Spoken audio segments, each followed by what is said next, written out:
Hello, and welcome to a mini episode of Composed Living with Elsa Elbert. That's me. I love doing these mini episodes. I love speaking with our guests too, but the mini episodes are fun because I feel like I often have these thoughts about organization or composed living or just ways in general that we can kind of reframe how we think about our days and our lives, and allow us to really focus on composing the life of our dreams, whatever, it's my goal. Anyway, today I wanted to talk a little bit about the concept of structure creating freedom. Anton and I talked about this a little bit in the first episode of this podcast. And it's something that is just sort of always on my mind, given, what I do for a living and an organization being sort of one of my core tenets. Tenets, I always mispronounce that word. The idea that we need structure in order to feel free can seem so contradictory, but in reality, a well-defined structure can provide a solid foundation for us to experience true freedom. And this, I think, is really at the core of the idea of composed living, or the concept of composed living. It is, how do I use all of my organizational skills and tools to create the freedom to enjoy my life and to live my life in the way that feels the most meaningful for me. When there's a clear framework in place, whether it's for your personal goals or organizational systems, people are empowered to make choices within those boundaries, and it actually becomes much more simple. So structure creates a sense of stability and order, which allows people to focus their energy and creativity on exploring possibilities and making informed decisions. It provides, a roadmap that guides our actions. By having a structure in place, we're freed from the burden of uncertainty and chaos, and it enables us to pursue our goals. I think a well-designed system offers guidance and support and resources that enable people to learn and pursue their passions. It's, a sense of direction. I think Anton phrased it as paradise is a walled-in garden. And the idea behind that, or really the deeper meaning, is just that when we have a structure in place, we are liberated from the overwhelming burden of starting from scratch, or, trying to reinvent the wheel.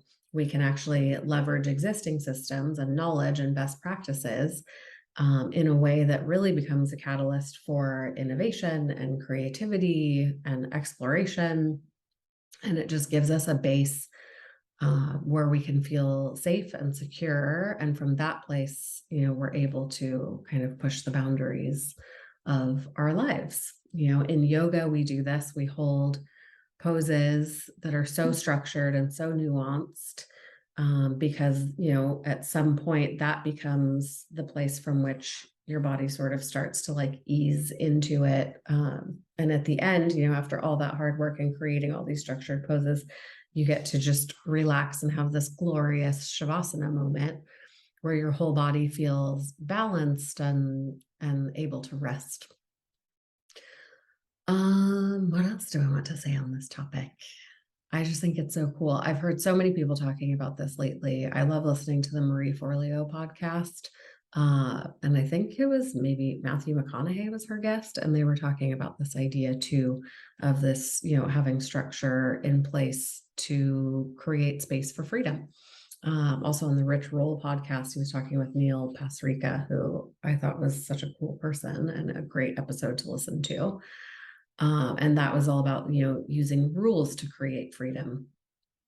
So, the idea really is, if you create a system in your life to operate within, whether that's, how you organize your home or how you manage your kids' schedules, you don't really need to think about the details of maintaining that anymore. If it's a good running system, It should give you the brain space to just sort of not be so focused on it and give you the time back to create space for fun and joy and all the things that make you feel more free. Eliminating decision fatigue by setting rules gives us, this time and brain space so that we can just relax and enjoy life. So, my rules, the daily rules that I follow, which are like make my bed first thing in the morning, put the dishes away before I go to bed at nighttime, tidy up the living room and, fluff the pillows, all that stuff before I go to bed.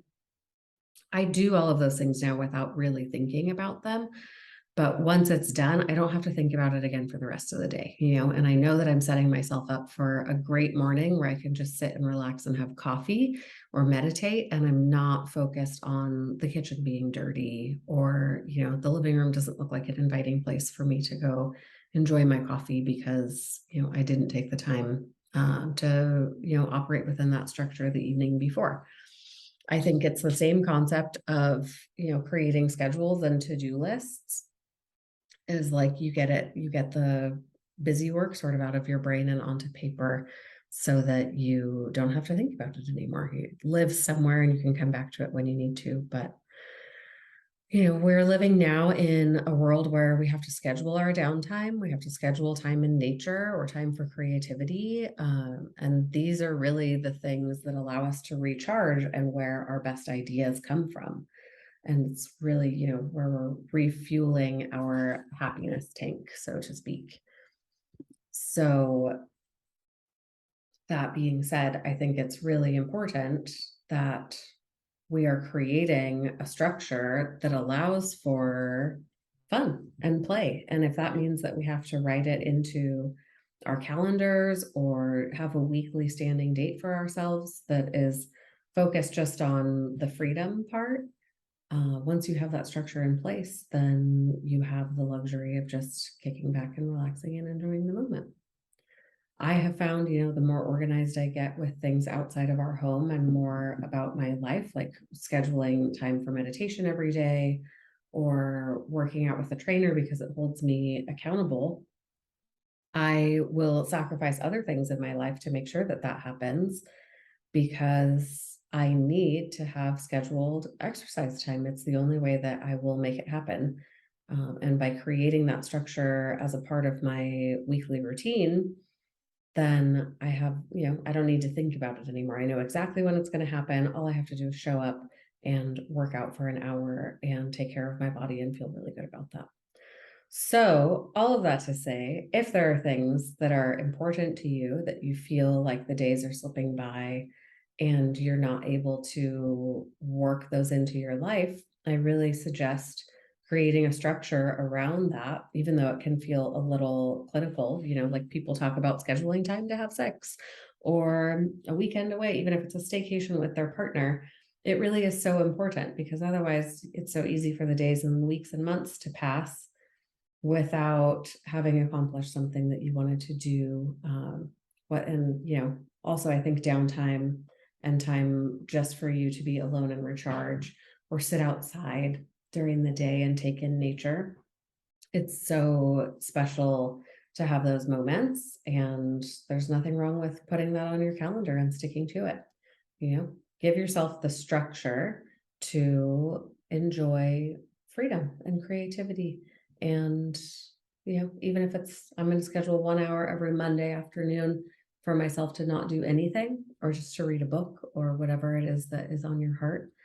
I think you will find that once you have that on your calendar and you actually stick to that schedule, you will start to feel surprisingly less scheduled, less structured, and more free and hopefully calm.